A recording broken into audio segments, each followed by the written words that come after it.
Hey guys, tonight we step into a world before airplanes, before bullet trains, before even a decent seat cushion. You are about to take your first steps into the life of an ancient traveler. Think sandals, dust, and a road that looks like it's been beaten flat more by goat hooves than by any Grand Empire's road crew. And fair warning, you probably won't survive this. Not because I'm rooting against you, but because the ancient world really wasn't designed for your delicate, modern sensibilities. So before you get comfortable, take a moment to like the video and subscribe, but only if you genuinely enjoy what I do here. And while you're at it, let me know in the comments where you're watching from and what time it is there right now. It's always fun to imagine someone in Tokyo yawning at the same moment as someone in Toronto. Now, dim the lights, maybe turn on a fan for that soft background hum, and let's ease into tonight's journey together. You stand at the edge of a town as the first gray light creeps over the horizon. The air feels damp, cool against your skin, and the silence is broken only by the occasional rooster who clearly thinks he's auditioning for a solo. Your pack is heavier than you'd like, it always is. In a world without wheeled suitcases, you balance it carefully on your shoulders. You glance down at your sandals, thin leather straps biting into your feet. This, you realize, is the moment of truth. People in ancient times always set off at dawn. Why? Because daylight was precious. Once the sun went down, the world belonged to shadows, thieves, and every creepy noise your imagination could invent. Daylight meant safety, or at least slightly better odds of making it through the day without getting robbed. As you take your first steps away from home, there's an odd mixture of excitement and dread in your chest. Excitement because travel is always a story in the making. Dread because stories don't usually happen to people who stay perfectly safe. Scholars still argue whether most ordinary folks even traveled much, or if it was mainly merchants, soldiers, and unlucky messengers dragged into the dust. But here you are, with a road stretching out in front of you, and no idea what you'll meet before night falls. The road itself feels alive. Rocks crunch under your sandals, and each crunch seems to announce you to the world. You glance around, low mud brick houses fade behind you, the town shrinking with each step. Fields of barley, already warm with the smell of damp earth, spread out on either side. Farmers are bent double, pulling weeds, barely glancing up as you pass. To them, you are just another traveler, another figure with sore feet. And that's the funny thing. In our modern heads, travel feels glamorous. But in ancient times, you were more like an ant leaving the hill, just one of many. A nobody in the grand line of dusty. Nobodies who hoped the road wouldn't eat them alive. You feel your pack shift again, digging into your shoulders. It's not full of snacks and headphones. It's more like a random collection of survival hopes. A skin of water, maybe a chunk of bread, a knife, and a little pouch of coins if you're lucky. There's no Starbucks at mile 3, no gas station with cold drinks, just the distant line of the horizon, teasing you like it always does. Come closer, while never actually getting nearer. One mainstream historical fact slips into your head. You remember hearing that the Romans built over 250,000 miles of roads, an incredible network of stone and gravel that stretched across their empire. You'd think that would make traveling smooth, but here's the quirky detail. Even with all those roads, most people's journeys still meant uneven paths, potholes and mud so deep it could swallow a sandal hole. In fact, some Roman roads are still around today, because the Romans over-engineered them for chariots. Sadly, you don't have a chariot, just your 2 feet and a vague hope you won't twist an ankle before breakfast. A crow caws overhead, startling you. Birds have that way of making silence louder. You tug your cloak tighter, adjusting it against the cool morning air. Behind you, the town is no more than a dot now, and suddenly you realize how exposed you feel. No walls, no doors to shut, just open land and the knowledge that you've traded safety for adventure. Your thoughts wander. What lies ahead? Will you stumble across a merchant caravan with bright-colored fabrics, jingling bells and gossip from faraway lands? Or will the road gift you only blisters and an empty stomach? You tell yourself that at least you'll see new places, meet people who've never even heard your name. There's a kind of romance to that, though you suspect the romance might wear off around the first time you run out of water. Somewhere ahead, the road curves. You follow, sandals slipping slightly in the dust. And for a moment, you think about everyone else who's ever walked this same path. Messengers with sealed scrolls tucked inside their cloaks. Pilgrims humming prayers under their breath. Soldiers marching in formation, leaving heavy boot prints. Each step you take is layered on centuries of footsteps, as if the earth itself is tired of being stepped on. The sun begins to rise properly now, golden light cutting across the fields. It should feel glorious, but mostly it feels like a warning. Because the sun isn't your friend. By noon, it will press down on you like a punishment, heating the road until every breath feels like a sip of fire. For now, though, it's gentle, lulling you into the illusion that today might be easy. You almost want to laugh. Today won't be easy. Not in this century. You hear the distant bray of a donkey. Somewhere, another traveler is already on the move. You wonder if you'll cross paths. Strangers on the road are both a comfort and a risk. They might share food or steal yours. You shake off the thought and keep walking. As the horizon stretches on, your mind drifts. There's no car radio to entertain you, no podcast, no playlist. Just your own thoughts, wandering in circles. You hum a little tune, a half-remembered song from childhood. The sound is swallowed by the open air, leaving only the crunch of your sandals and the steady rhythm of your breath. This is how travel begins in the ancient world. Not with speed, not with comfort, but with quiet, slow steps. Each one pulling you further from the known, deeper into the unknown. And somehow, even with the dread and discomfort, you can't help but feel the tiniest thrill. Because whether you like it or not, you're part of history now. The story of countless travelers who once looked at the road exactly like you do now. You've been walking for hours now, and the world beneath your feet is starting to make its opinion about you very clear. Dust puffs up with every step, clinging to your ankles, coating your toes until they look like they've been dipped in flour. Your sandals, thin strips of leather tied hastily across your feet, groan in protest with every stone they scrape against. You wonder who thought these flimsy soles were a good idea for traveling. Probably someone who never actually had to walk 50 miles in them. The road stretches on like a bad joke that doesn't know when to end. You squint at the horizon. But there's nothing waiting for you except more road and a faint shimmer of heat that hasn't even properly arrived yet. You feel every grain of gravel, every jagged edge pressing through the sole of your sandal, as if the earth itself is filing down your patience. You try shifting your weight, stepping lighter, pretending you're some kind of desert gazelle. Spoiler, you're not. You're a tired human with sore arches. And sandals don't forgive. They dig into your skin, leaving raw little burns where straps rub over and over again. If you're unlucky, and let's be honest, luck doesn't exactly thrive on the open road. You'll end today with blisters, the size of grapes. It's almost funny. People today complain about legroom on airplanes, but here you are, literally walking until your legs beg for mercy. Scholars still argue whether most travelers in the ancient world even bothered with sandals all the time. Some evidence suggests people went barefoot for long stretches, only strapping on their footwear when they reached a town or shrine. Can you imagine? As if walking barefoot over rocks, thorns, and whatever mystery goo animals left behind was somehow more comfortable. But don't worry, sandals weren't the only option. If you were lucky enough to be wealthier or just had a good connection, you might ride a donkey, mule, or horse. Of course, that comes with its own problems. Donkeys especially have a reputation. They walk when they want, stop when they want, and occasionally decide to nap in the middle of the road like oversized cats.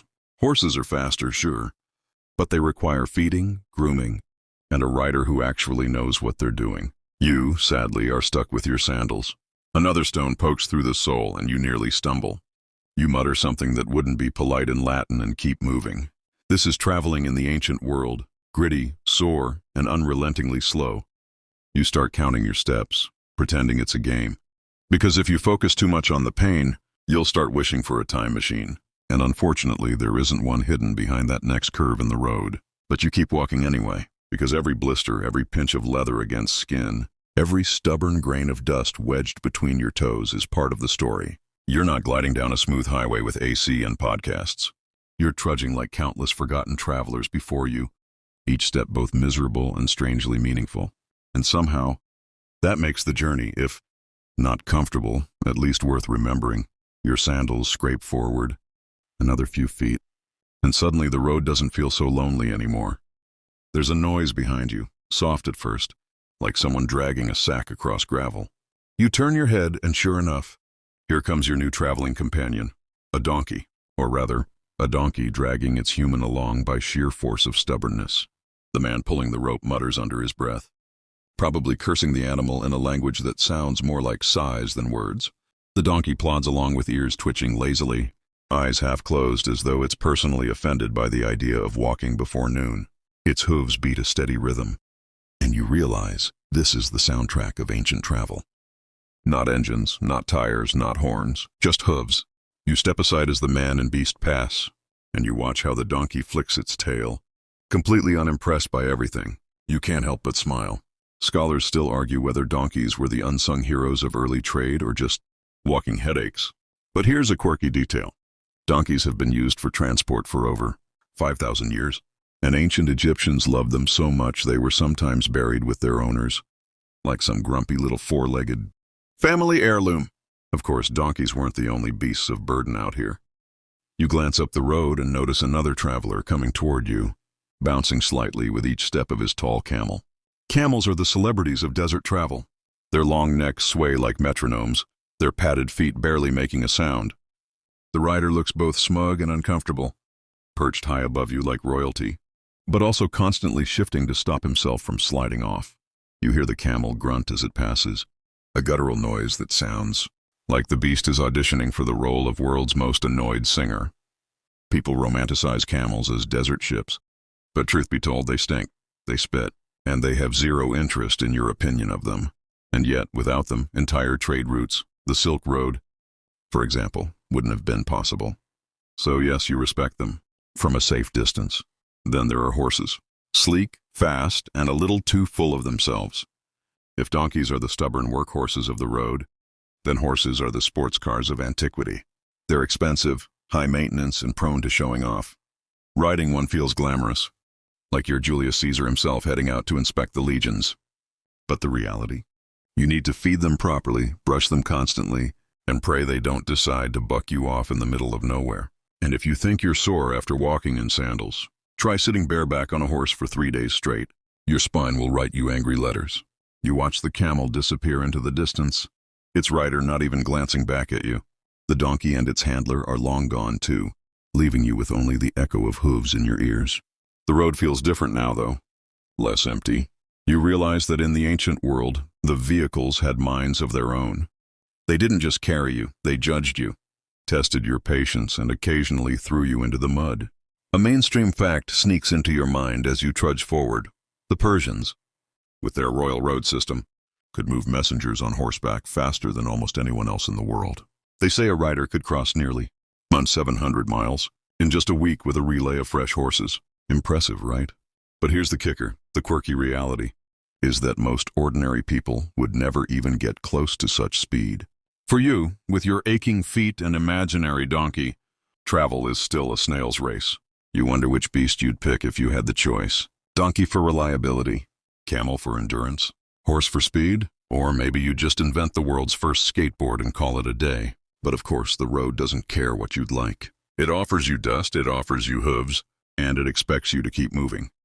No matter how grumpy the company, as you walk, you imagine the endless parade of animals that have carried travelers before you. Elephants hauling kings through India, oxen dragging carts across Europe, even llamas in the Andes quietly chewing while they trotted along mountain paths.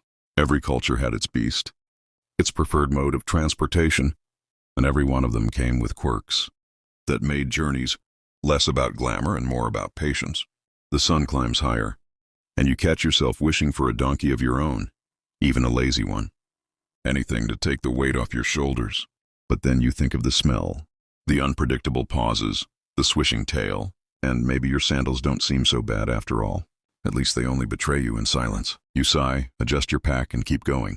Because whether you're carried by donkeys, camels, horses, or nothing but your own 2 blistered feet, the truth is the same.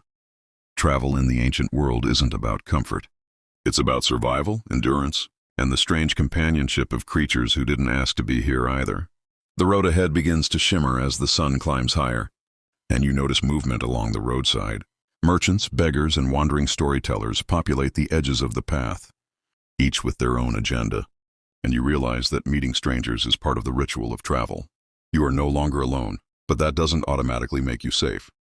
Every face carries a story, a hint of opportunity, and perhaps just a sliver of danger. A merchant passes by, cart laden with clay pots and colorful textiles.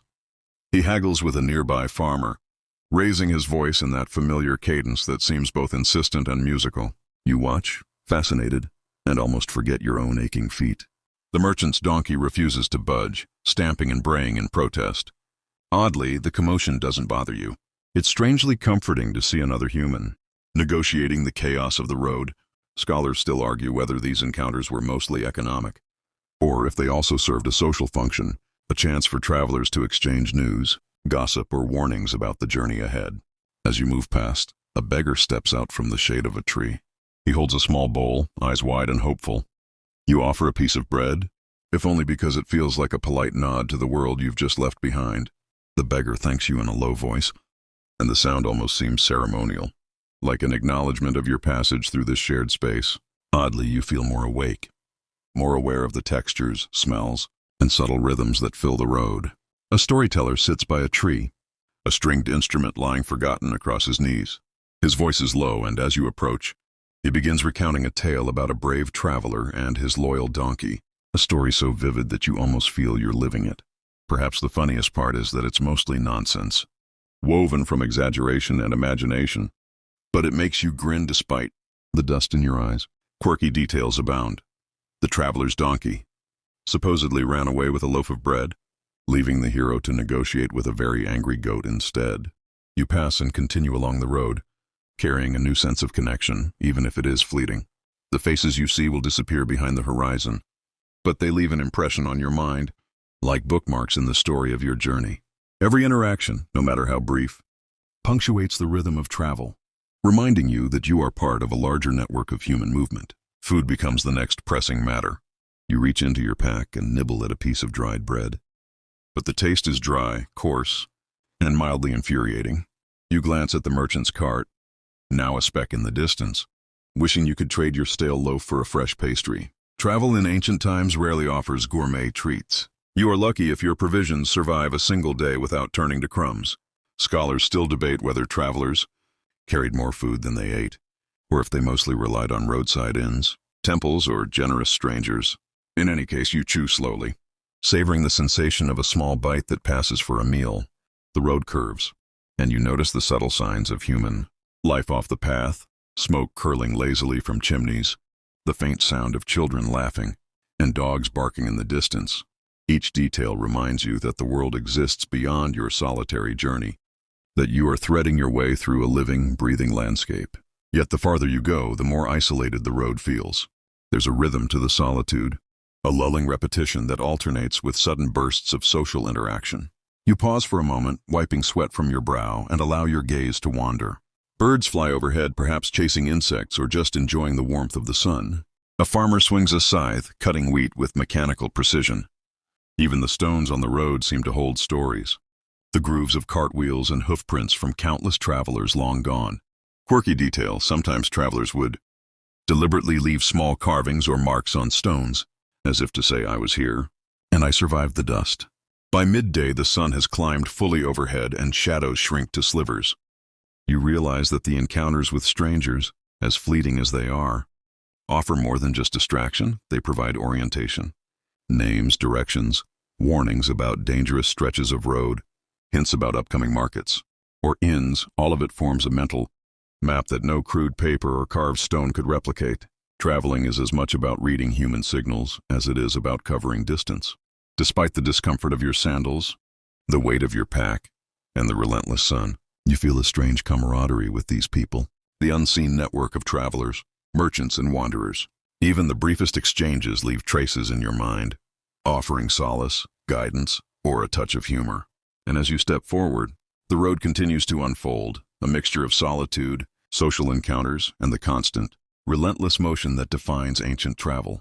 Eventually, the path you've been following opens onto a glimmering ribbon of water, winding like a lazy serpent through the countryside.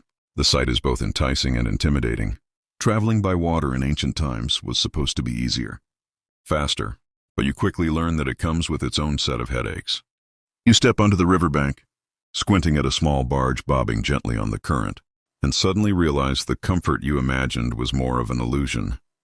The boat creaks as you climb aboard, the wooden planks shifting under your weight. The air smells faintly of damp wood, river algae, and the unmistakable musk of animals, if there are any packed on deck. You find a spot near the side, sit down carefully, and try not to think about how easy it would be for your sandals to slip into the water and vanish forever. Scholars still argue whether most travelers preferred river routes or land routes, considering the unpredictability of currents, wind, and weather. For now, you're committed. Your journey continues on water. A gust of wind ripples across the river, teasing your hair and brushing against your skin. It should feel refreshing, and in part it does. But it also reminds you that the elements are completely in control here. A sudden wave licks the side of the barge, sending a shiver down your spine. Odd detail. Ancient travelers often carried something called a ship's bucket, ostensibly for bailing out water, though more often it doubled as a container for food or even a makeshift toilet. You hope you won't have to discover its less savory uses. You watch the other passengers, a mix of merchants, laborers, and a few fellow travelers.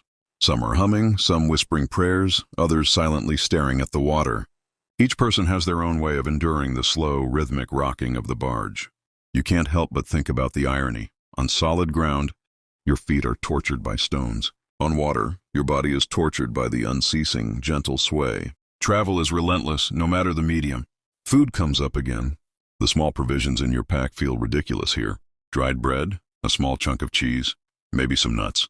You nibble slowly, watching the water lap against the hull. You notice a merchant carefully adjusting sacks of grain, ensuring they don't tip and spill. It seems that traveling by water is equal parts motion, balance, and constant vigilance. You catch a glimpse of the riverbank slipping past, reeds swaying, birds darting, the occasional fisherman casting a line.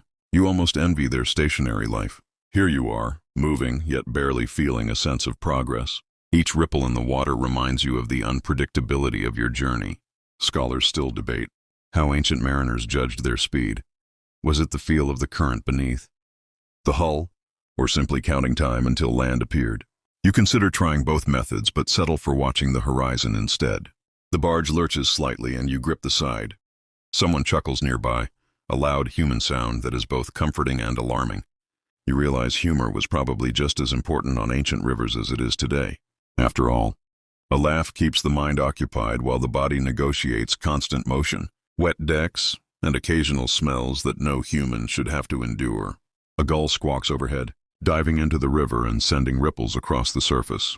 Odd detail, some ancient travelers considered the behavior of birds a sign of safe passage or impending danger.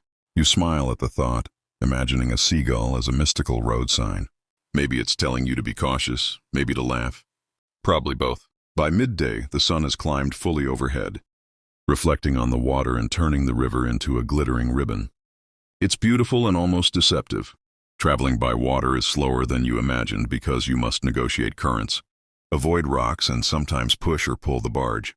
Your muscles protest with every tiny motion, and yet, in spite of discomfort, there's a strange rhythm to it, a hypnotic, sleepy cadence that makes you want to close your eyes for just a moment. As the hours pass, you begin to notice patterns, the way water laps at the hull, the occasional cry of a bird, the swaying of the passengers who've become unwitting companions. Odd details of life on the river stand out. A merchant balancing a bag of salt on his head, a young boy tossing scraps of bread to a flock of birds, the faint smell of mud mixing with smoke from distant fires. Each moment etches itself into memory, creating a tapestry that is simultaneously mundane and extraordinary. This is the essence of ancient travel by water. Unpredictable, occasionally uncomfortable, yet full of small stories, interactions, and observations that make the journey unforgettable. And while you might have dreamed of smooth sailing, you now understand that the river has its own agenda. You adapt, you move, and somehow, despite the challenges, you continue. By now, your stomach is reminding you that ancient travel doesn't come with convenient snack stops. The bread in your pack has been reduced to crumbs, and the cheese, though once promising, has grown tough and chalky. You pull out a few nuts, biting slowly, savoring the tiny bursts of flavor as your teeth crunch through them. The rhythm of chewing somehow aligns with the gentle rocking of the barge, making you feel slightly more at ease despite the discomfort. Scholars still argue whether travelers carried enough food to last a journey or relied mainly on roadside vendors and riverside inns, but you suspect it was always a mix of both. On land, food is more of a logistical puzzle. Dried meat might keep, but it's tough on your teeth. Fruits are rare and quickly spoil. Odd detail. In some regions, travelers would carry hard biscuits called hardtack, which could survive months but often required soaking in water to make them edible. You try to imagine gnawing through one after hours of walking, and you shiver, blissful in a "thank goodness I have nuts" kind of way. As you chew, you notice other travelers sharing food, trading morsels with a generosity that seems simple but profound. A merchant offers a piece of bread to a tired laborer. A child passes some berries to an elderly woman. Each act of sharing, small and fleeting, reinforces the communal aspect of travel in the ancient world. You realize that food is not just sustenance, it's a form of social glue, keeping travelers connected on dusty roads and creaking boats. You pause to drink from a small water skin, the cool liquid sliding down your throat, offering a brief reprieve from the sun's relentless warmth. Traveling in ancient times was a constant negotiation with thirst and hunger. Unlike modern trips, where a car stop or a cafe offers instant relief, your body and your supplies are your only allies. You feel each sip as a minor victory, each nut a moment of triumph. The road ahead winds around a bend, revealing the faint smoke of a distant village. Perhaps there will be food there, a warm loaf, maybe a bowl of porridge or even a simple stew. You fantasize about it as your stomach growls, mixing anticipation with the satisfaction of small, imagined pleasures. Odd detail. Travelers often carried utensils carved from wood or bone, sometimes adorned with simple carvings. Eating was a functional act, but even in necessity, there was room for a touch of artistry. Back on the barge, your fellow passengers handle their food with careful efficiency. A merchant unwraps a salted herring, offering a piece to the person beside him, who laughs and shakes his head before accepting. You marvel at how rituals of sharing transcend time, even if the flavors and smells would challenge a modern nose. As you munch, your mind wanders to the contrast between land and water travel. On land, each bite is often accompanied by the crunch of gravel underfoot, the groan of a tired mule, or the squawk of birds startled by human presence. On water, the motion is constant and predictable, but the sense and small movements of fellow travelers create a sensory rhythm that keeps your mind alert. Scholars still argue whether river travel was easier than walking or merely a different kind of endurance test. From where you sit, it feels both. The sun continues its climb and the heat begins to press down. You adjust your position, balancing the need to stay comfortable with the constant sway of the barge. Eating becomes an exercise in patience, one wrong movement, and your crumbs could vanish into the water, your small meal disappearing in an instant. Odd detail. Ancient travelers sometimes secured their food in tiny pouches tied to belts or tucked under cloaks to prevent theft or accidental loss. You tug at your own pack, silently thankful for the little security it offers. The rhythm of chewing and the rocking of the barge lull you into a gentle awareness of the journey. It's not glamorous, it's not effortless, but there is a slow beauty in the repetition, in the simple acts of survival and sustenance. You swallow the last nut, wipe your fingers on your cloak, and look out at the river stretching ahead. The water gleams, hinting at adventures and discomforts yet to come. By mid-afternoon, you've settled into a quiet routine, a sip of water, a bite of food, a glance at the riverbank, and back to the gentle sway. The world feels oddly suspended, caught between the land you left and the destination that waits. In this moment, eating, drinking, and simply existing on the water is an accomplishment. The journey, messy and unpredictable as it is, becomes as much about these small triumphs as the miles you cover. The sun dips lower now and the shadows grow longer, stretching across the road like dark fingers reaching for you. Nightfall is approaching, and with it comes the creeping anxiety every ancient traveler knows too well. You scan the horizon, hoping to spot an inn, a walled village, or even just a grove of trees suitable for camping. The possibilities are thin, and none of them guarantee safety. You realize that dusk transforms the world into a series of threats masked as familiar shapes. You step carefully, aware of every rock and rut, feeling the heat from the day gradually give way to the chill of evening. Scholars still argue whether night travel was common or outright dangerous in most regions. For you, the choice is clear: keep moving or find shelter. The road offers neither guidance nor mercy. Eventually, a flicker of light appears in the distance. An inn, perhaps, or a small roadside dwelling. The smell of smoke and cooking reaches you, mingling with the earthy scent of the road. Relief washes over you, though you quickly suppress it. Arriving doesn't mean you're safe. Inns could be full, overpriced, or infested with insects. Odd detail. Some inns in ancient Europe required travelers to share beds or sleep on straw-filled pallets on the floor. Privacy and comfort were luxuries rarely afforded. You approach cautiously, glancing at the figures moving about. A couple of children are playing near the doorway, while an older woman stirs a pot, sending aromatic waves through the cool evening air. You step inside and are greeted by the murmur of conversations, clinking of utensils, and the occasional bray of a donkey tied just outside. The inn is alive, chaotic, and comforting all at once. Finding a spot to settle is its own challenge. You squeeze past other travelers, careful not to knock over a tray or bump into someone's elbow. Your sandals are still dusty, your cloak slightly damp from the day's exertion, and your pack heavy on your shoulders. Despite all this, there's a certain camaraderie among those gathered. Everyone here knows the same anxieties, the same weariness of the road, and even small acts, like offering a seat or a shared drink, carry weight. Night brings not just shelter but stories. Travelers exchange tales of bandits, sudden storms, or strange encounters along the way. You listen intently, realizing that storytelling is as much a part of travel as walking itself. Odd detail: some travelers carried small charms or amulets, believing they would protect them from thieves, wild animals, or bad luck. You glance at your pack, imagining you had one of those charms tucked inside. It might not help with blisters, but it could soothe the mind. Dinner arrives in a humble wooden bowl. Stew, thick with roots and whatever protein was available, steams in the cool air. You eat slowly, savoring each bite. The warmth spreads through your body, counteracting the chill that begins to creep in as the sun fully sets. Scholars still debate the nutritional value of ancient traveler meals, noting that while simple, they were often sufficient to sustain long journeys. You are grateful for the sustenance, if not for its taste. Outside, the sounds of the night begin to assert themselves.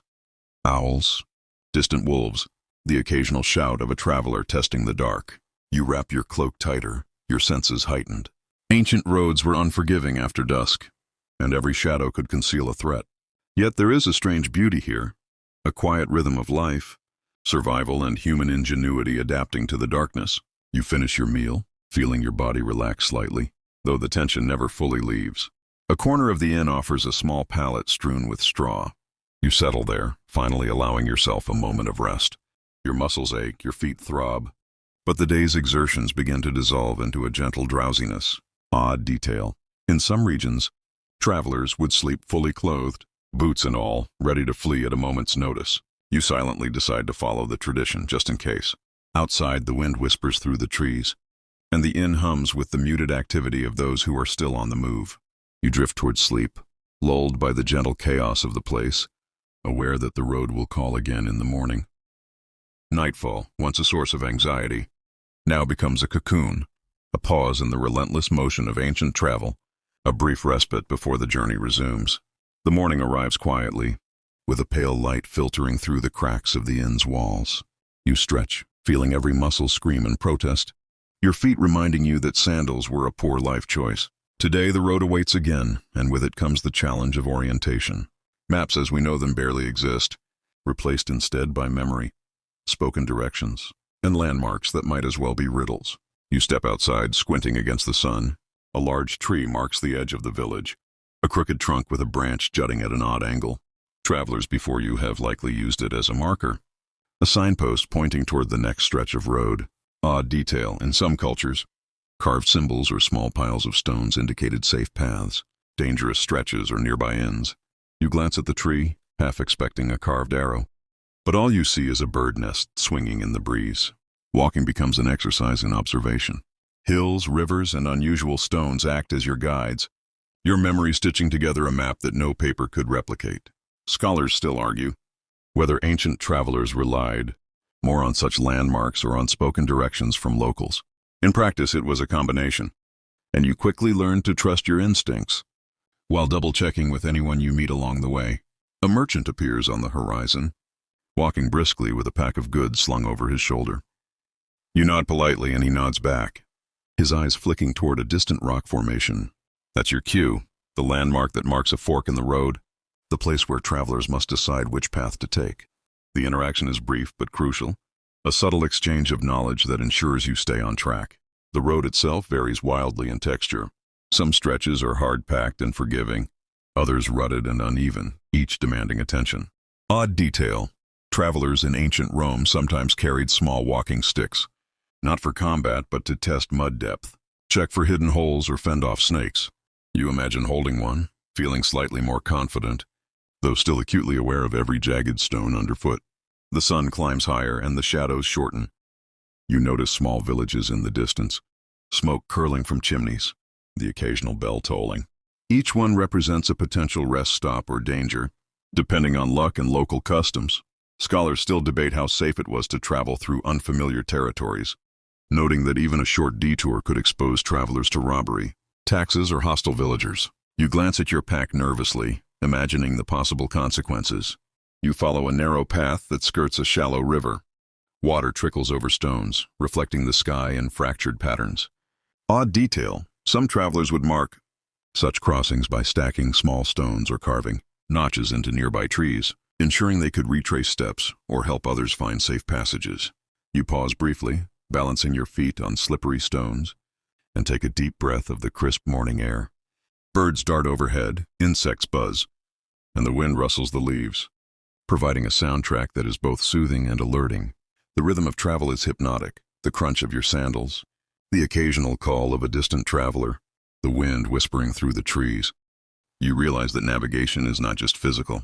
It's sensory, emotional, a combination of sight, sound, smell, and intuition.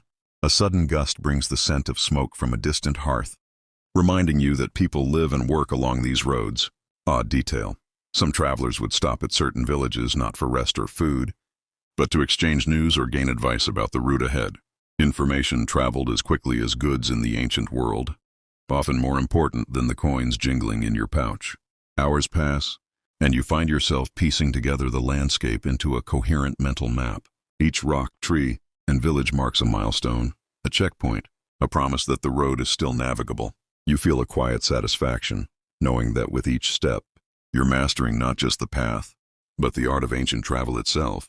By midday, the road begins to widen, the horizon stretching further than before. You sense the cumulative effect of these observations, the layered knowledge that allows a traveler to survive and thrive. And as you continue walking, you can't help but marvel at the subtle genius of those who traveled before you, humans who navigated the world with nothing but memory, instinct, and a careful eye on the landscape. The weather asserts itself with a quiet authority as the afternoon progresses. The sun beats down relentlessly, each step heating the stones beneath your sandals, each gust of wind carrying dust that clings stubbornly to your skin and hair. Ancient travelers understood quickly that nature was less a companion and more a strict overseer, setting the pace and dictating the rhythm of every journey. Scholars still debate whether ancient routes were planned, more around human settlements or around natural features like rivers, hills, and prevailing winds. From where you walk, the answer seems obvious. Nature decides first. Humans negotiate second. You pause under a sparse tree, its thin branches offering scant relief. The heat is merciless, pressing down on your shoulders, making every footfall heavier than the last.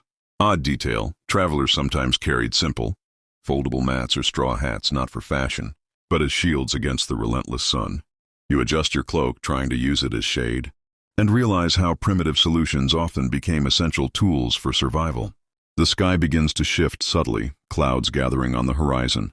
You glance upward, trying to predict the next mood of the day. Wind picks up, carrying the scent of rain or perhaps just dust from distant fields. But the feeling of unpredictability settles in your chest. The ancient traveler always had to account for the elements, knowing that a sudden storm could transform a manageable path into a treacherous ordeal. You press forward, aware that water might soon turn to mud and dust to slick clay. Your sandals are already thick with grime, the soles wearing thin from the uneven terrain. Odd detail. In some regions, travelers would coat their feet in animal fat to prevent blisters and to keep dust from sticking too much. You imagine doing this and shudder at both the thought and the potential smell. Birds scatter overhead as the first distant rumble of thunder resonates through the valley. The sound is both warning and lullaby, a reminder that travel in ancient times was a negotiation with forces larger than human intention. You quicken your pace, scanning the road ahead for shelter or signs of civilization. Every hill, every bend becomes a potential haven or a trap. Scholars still argue how much of ancient travel was dictated by seasonal patterns, noting that a journey in spring could be entirely different from one in summer or winter. Today you are experiencing that variability firsthand. A sudden gust carries the scent of damp earth. The first drops fall, tiny and hesitant, then grow into a steady drizzle. You wrap your cloak tighter, feeling the cold seep into your bones despite the sun's heat. Water soaks through sandals and socks alike, turning the road beneath your feet into a shifting mosaic of mud and puddles. Odd detail. Some travelers used leather, wrappings, or primitive wooden platforms to keep their feet dry, but such measures were rare and precious. As the rain intensifies, the world becomes both magical and threatening. Colors saturate, the road darkens, and every leaf glistens. You navigate carefully, watching each step, aware that one slip could send you sprawling across stones or into a muddy ditch. Nature is beautiful, but it is never forgiving. Other travelers emerge from the landscape, cloaks pulled tight, hats tied firmly, animals slowing in the rain. You exchange nods, subtle acknowledgments of shared hardship. Odd detail. In some regions, travelers would sing softly while moving through rain, a blend of superstition and rhythm to maintain morale and focus. You hum a quiet tune yourself, though it is mostly to keep your mind alert, to prevent despair from settling in. By late afternoon, the storm begins to wane, leaving a damp, fragrant world behind. You feel exhausted, but alive in a way that walking on dry roads could never produce. The challenge of nature, combined with the discipline of movement, leaves an imprint on both body and mind. Every drop, every gust, every puddle has contributed to the story you will carry forward. And as the sun dips lower, casting golden streaks across the wet road, you sense that the day's journey has been shaped not just by distance, but by elements, by observation, and by endurance. Traveling in ancient times is not merely movement. It is a dialogue with the world, a test of resilience, and an intricate dance with forces beyond your control. The evening air is cooler now, carrying the faint scent of damp earth and crushed grass. Your sandals squelch slightly with each step, and your feet, already weary, feel heavier as the kilometers of the day press on them. Ancient travelers knew this sensation well, that fine line between determination and exhaustion, where one more step could feel like triumph or failure. Scholars still debate whether journeys of this length were physically more taxing than modern treks. But your aching muscles offer a clear, undeniable answer. You notice movement on the horizon, a small herd of sheep being guided by a shepherd with a long staff. The animals move lazily, occasionally straying into the road, their hooves leaving soft impressions in the wet soil. Odd detail. In some regions, shepherds would leave stones in specific arrangements to signal safe, resting spots for travelers or to mark paths to avoid bandits. You glance at a nearby pile of stones, half expecting an arrow but see nothing deliberate. Still, it's comforting to imagine some invisible system guiding the road-weary traveler. A rustic bridge appears ahead, its wooden planks worn smooth by countless feet and hooves. You step carefully, testing each plank before trusting it with your full weight. A mainstream historical fact comes to mind. In medieval Europe, bridges were considered both engineering marvels and vital lifelines, often funded by tolls or religious institutions. Oddly, these structures were sometimes decorated with carvings of saints or grotesques to ward off evil, as if the wood itself had protective powers. You glance at the side of the bridge, half expecting a staring gargoyle or angel, and chuckle quietly at the thought. The bridge carries you over a gently flowing river, its surface reflecting the deep oranges and purples of the setting sun. For a moment, the journey feels almost cinematic, a brief reprieve from the monotonous grind of walking. The rhythm of the road, the creak of the planks, the murmur of water below. It's a harmony you never expected to find in exhaustion.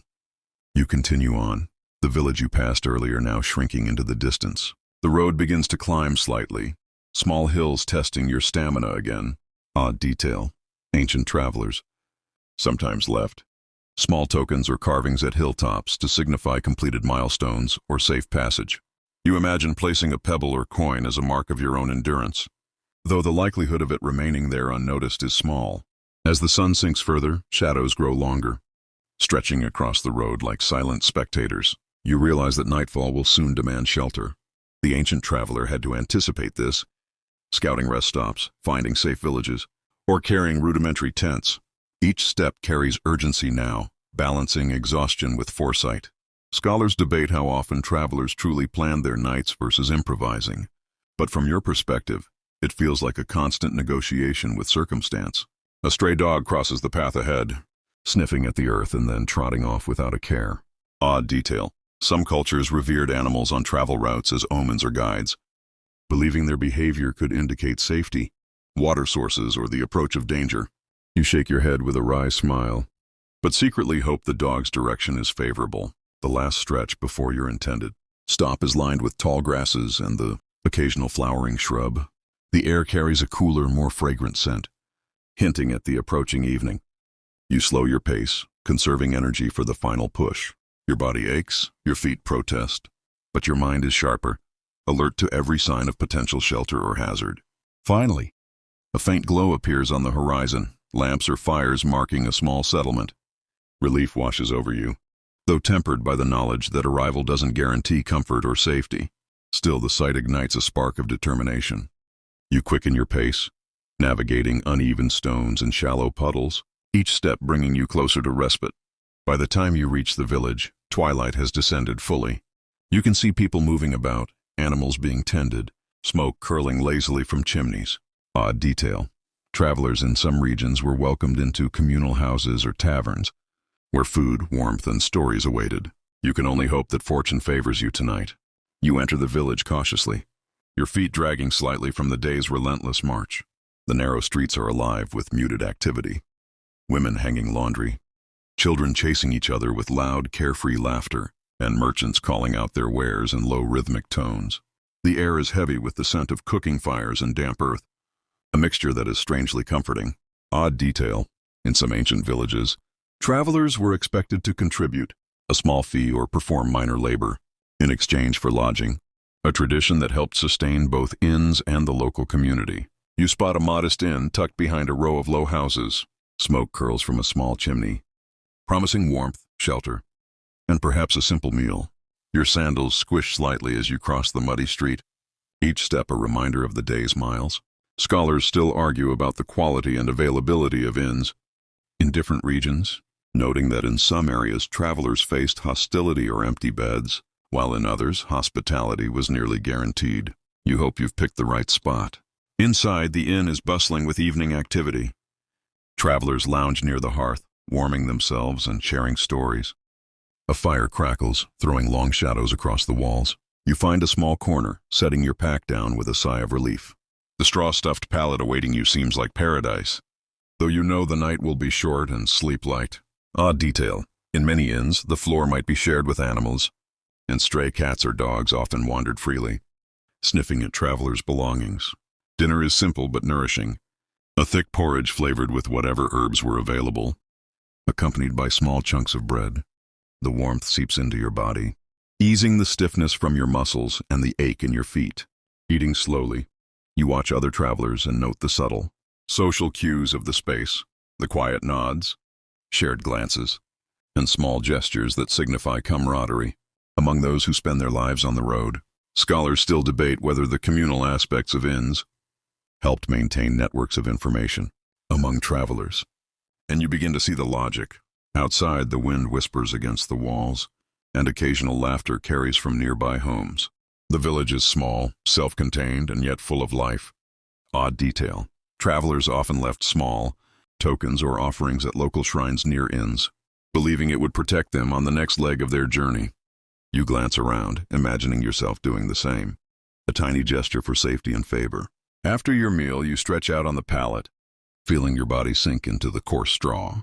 The day's exertion lulls your mind toward rest, though the constant awareness of the road's unpredictability keeps you slightly alert. Odd detail. Many travelers slept fully clothed, ready to leave at a moment's notice if danger approached. You decide to follow suit, arranging your cloak for warmth and keeping your sandals close. The hum of activity in the inn slowly fades as night deepens.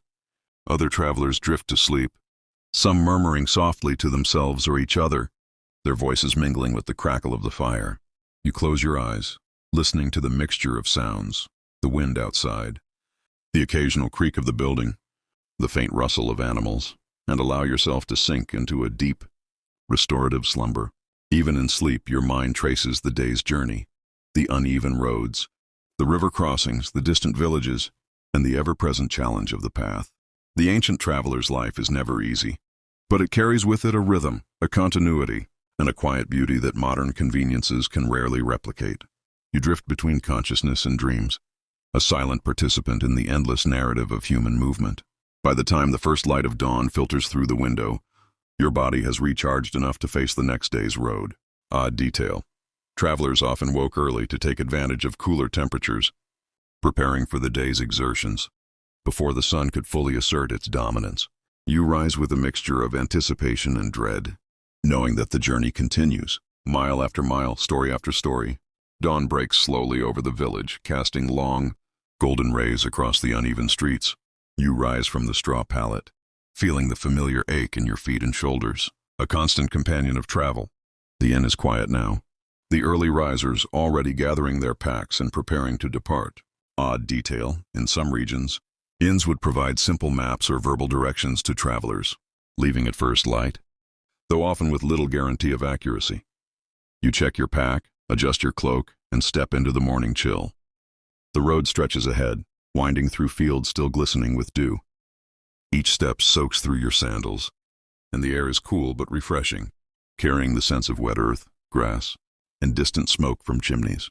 Scholars still argue whether early travelers preferred morning journeys or late-day travel, balancing temperature with the risk of encountering bandits or wild animals. You choose to move now, aware that daylight offers both guidance and vulnerability. You pass a farmer tending his livestock, the animals moving lazily under his watchful eye. Odd detail, in some cultures, travelers would exchange greetings with locals, not just out of politeness, but as a form of reconnaissance, subtle. Questions about the road ahead, embedded in casual conversation. You nod politely, making a mental note of the farm and its position relative to your route. The path narrows as you approach a grove of trees, their shadows long and inviting. You step carefully, mindful of roots that rise like hidden obstacles. A gentle breeze rustles the leaves, carrying the occasional bird call. Odd detail, some travelers believed certain groves offered protection from misfortune or spirits, resting beneath them for a moment before continuing. You pause briefly, letting the serenity of the scene infuse your weariness. The road begins to climb gradually, a series of rolling hills that test both stamina and patience. Each step requires more focus, and you feel your muscles tighten with exertion. Scholars still debate the average distance an ancient traveler could cover in a day, with estimates ranging from 15 to 25 miles depending on terrain, weather, and the traveler's health. Oddly, you feel that your pace, slow and deliberate, might just match that historical average. As the climb continues, the landscape opens into a wide valley, dotted with wildflowers and the occasional rock formation. You pause to catch your breath, admiring the view. Odd detail.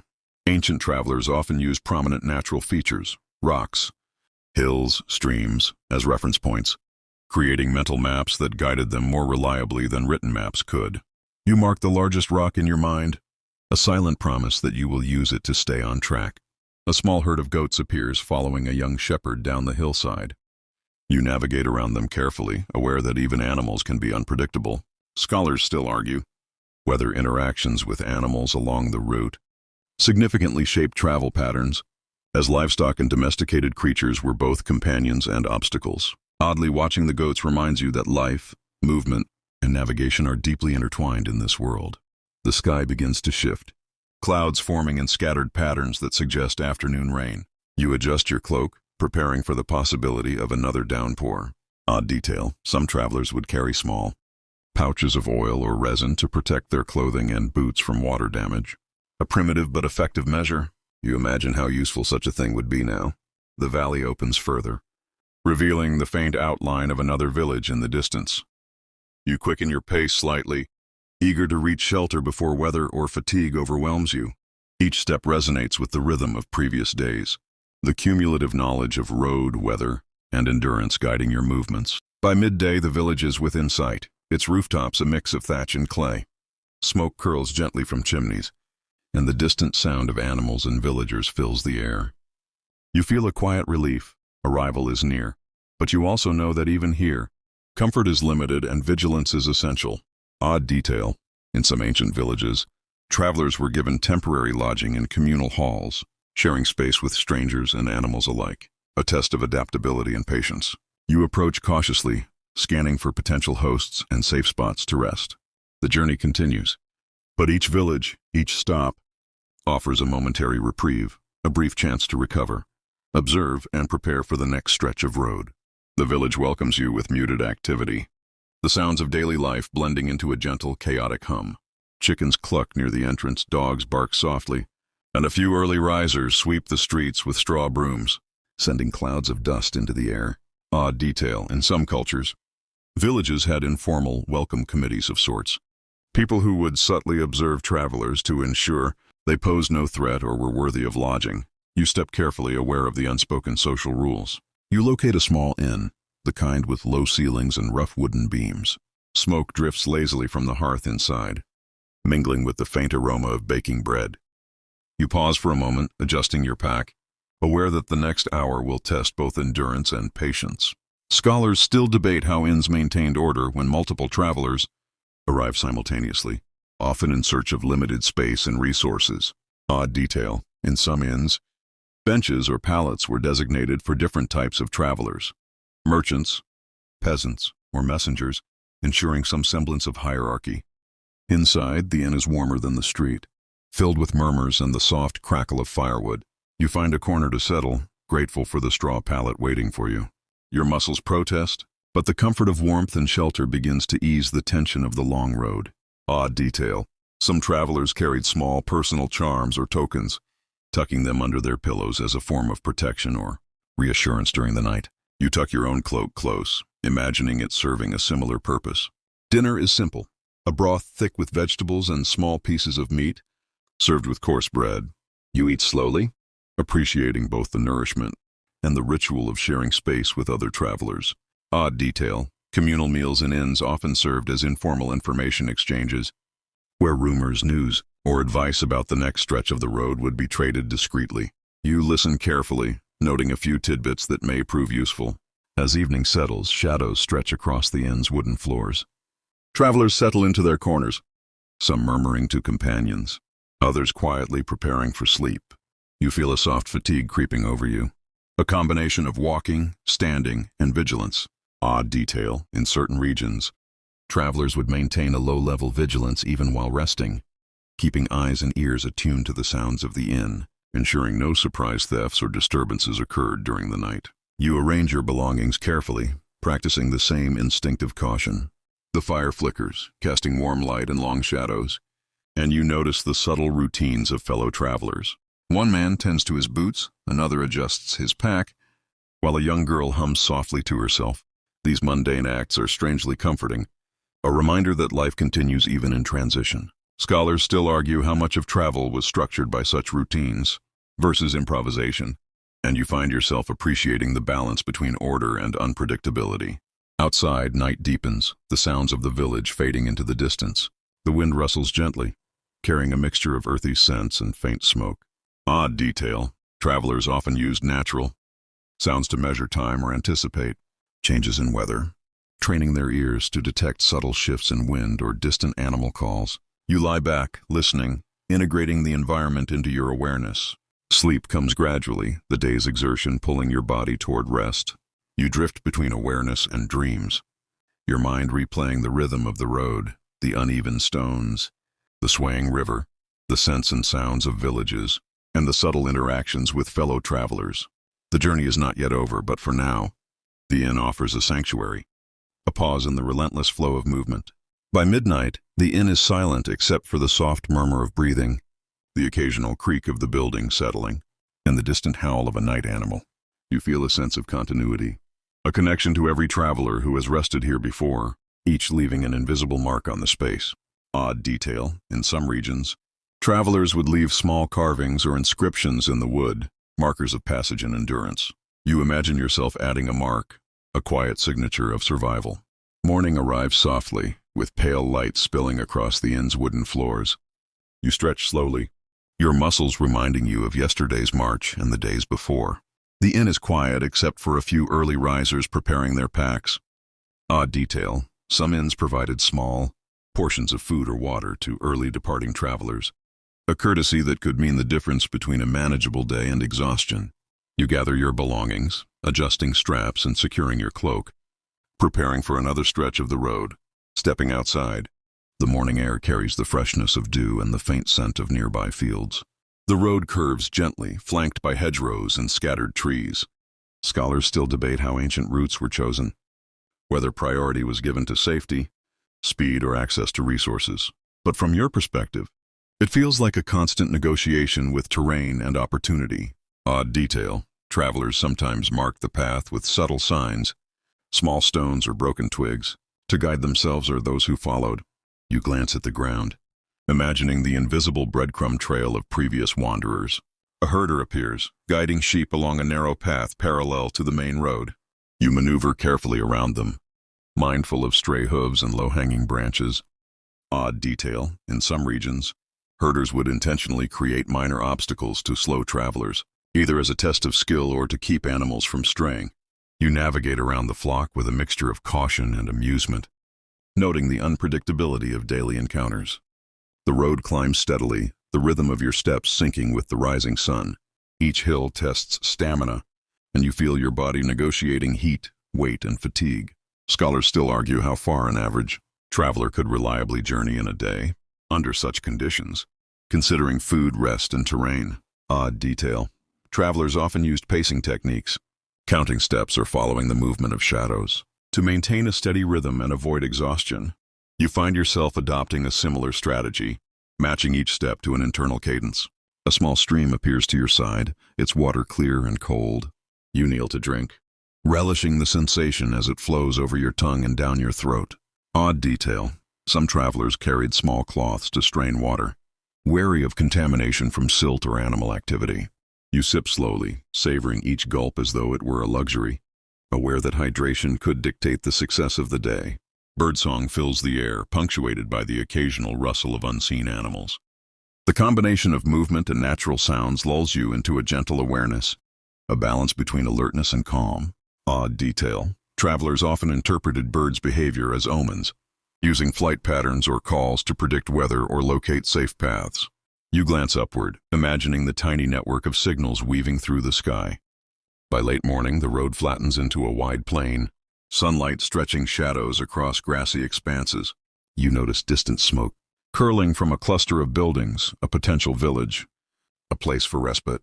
Odd detail. Some settlements required travelers to perform small tasks or pay modest fees for entry, a system designed to sustain both locals and the influx of wandering feet. You adjust your pack, preparing mentally for negotiation and social interaction. Approaching the village, the hum of daily activity grows clearer. Animals moving, children laughing, merchants arranging goods. You feel a combination of relief and anticipation. Scholars still argue how structured such daily interactions were, suggesting that traveler behavior and local customs intertwined in subtle, dynamic ways. Odd detail. In many regions, village gates or markers indicated preferred entry points, subtly directing traffic and maintaining order. You aim for what seems like the main entrance, following instinct honed by days on the road. The inn within the village promises warmth, food, and a brief pause from travel. You step through the doorway, greeted by familiar scents and low murmurs of other travelers. Odd detail. Communal areas often doubled as information hubs, where news, rumors, and guidance were exchanged discreetly among those who had already traveled the roads ahead. You take a seat, ready to participate and absorb, preparing for another chapter of the journey. The afternoon sun hangs low, casting long shadows across the village streets as you prepare to resume your journey. The inn has provided rest, nourishment, and a moment of respite, but the road is calling again. You lift your pack, feeling the familiar weight pressing against your shoulders, and step outside. Odd detail. Some ancient travelers carried small charms tucked into their packs, believing they offered protection for the remaining miles of a day's journey. You adjust yours, a subtle reassurance against the uncertainty ahead. The path winds gently through the outskirts of the village, flanked by fields and hedgerows. You notice the texture of the earth beneath your sandals, patches of soft soil, occasional stones, and areas hardened by frequent travel. Scholars still argue whether the consistency of roadways influence the speed and safety of travelers, and from your perspective, every uneven stone or muddy patch feels like a small test of endurance. Birds call from the hedgerows, insects buzz lazily in the warm air, and a gentle breeze brushes against your skin. Odd detail. In some regions, travelers would interpret animal behavior, flight patterns, calls, and sudden movements as subtle signs of nearby water, villages, or potential dangers. You pause occasionally, attuning yourself to these signals, learning to read the landscape with both eyes and intuition. The road begins to climb, small hills rising in succession, each demanding attention and careful placement of your feet. The rhythm of travel becomes meditative. Step, pause, observe, adjust. Odd detail. Travelers sometimes used repetitive patterns of movement or counting steps to maintain focus and conserve energy, an ancient form of mindfulness born of necessity. You find comfort in this quiet rhythm, letting it carry you forward. As you crest a hill, the valley below stretches out before you, dotted with villages, streams, and occasional clusters of trees. The world seems simultaneously vast and intimate, a patchwork of human and natural activity. Scholars still debate the reliability of visual landmarks versus memory in long-distance travel. And you realize that both are essential. Your mind stores each hill, river, and village-like chapters in an unwritten map. A gentle drizzle begins, barely enough to wet your cloak, but enough to remind you that weather is always an unpredictable companion. Odd detail. Travelers would often adjust their pace, route, or even footwear in response to subtle changes in weather. A skill learned through experience and necessity. You pull your cloak tighter and continue, embracing the light discomfort as part of the journey. The path narrows, leading into a small copse of trees. Shadows dance on the ground as sunlight filters through leaves, creating patterns that shift with every movement. Odd detail. Ancient travelers sometimes left small markers at such waypoints, tiny stones or carved notches, signaling their passage or aiding those who followed. You imagine adding your own subtle mark, a quiet signature of survival and endurance. As the day wanes, the distant glow of a settlement emerges. Smoke curls from chimneys, livestock stir, and faint sounds of human activity carry across the fields. Relief mingles with vigilance. Arrival is near, but the road has taught you that complacency is costly. Odd detail. Travelers often maintained a heightened awareness even when approaching familiar-looking villages, watching for signs of hostility, scarcity, or unexpected obstacles. You step carefully into the village, navigating narrow streets and greeting locals with nods or murmured words. The inn awaits, offering warmth, food, and a final pause before nightfall. Scholars still debate how ancient travelers balanced fatigue, sustenance, and social interaction. And from your perspective, it is an intricate dance of endurance and observation. Finally, you settle onto a straw-stuffed pallet, the day's exertions melting into the comfort of rest. Outside, the wind whispers through the village, carrying scents of cooking fires and damp earth. Odd detail. Travelers often left personal items close by, a subtle assertion of presence and safety in shared spaces. You do the same, arranging your cloak and pack within reach. The sun dips below the horizon and you lie back, eyes closing as the rhythm of the day dissolves into memory. Each step, each hill, each encounter has brought you here, a testament to endurance, awareness, and adaptation. Sleep creeps over you, gentle and restorative, a reward for surviving the road once more.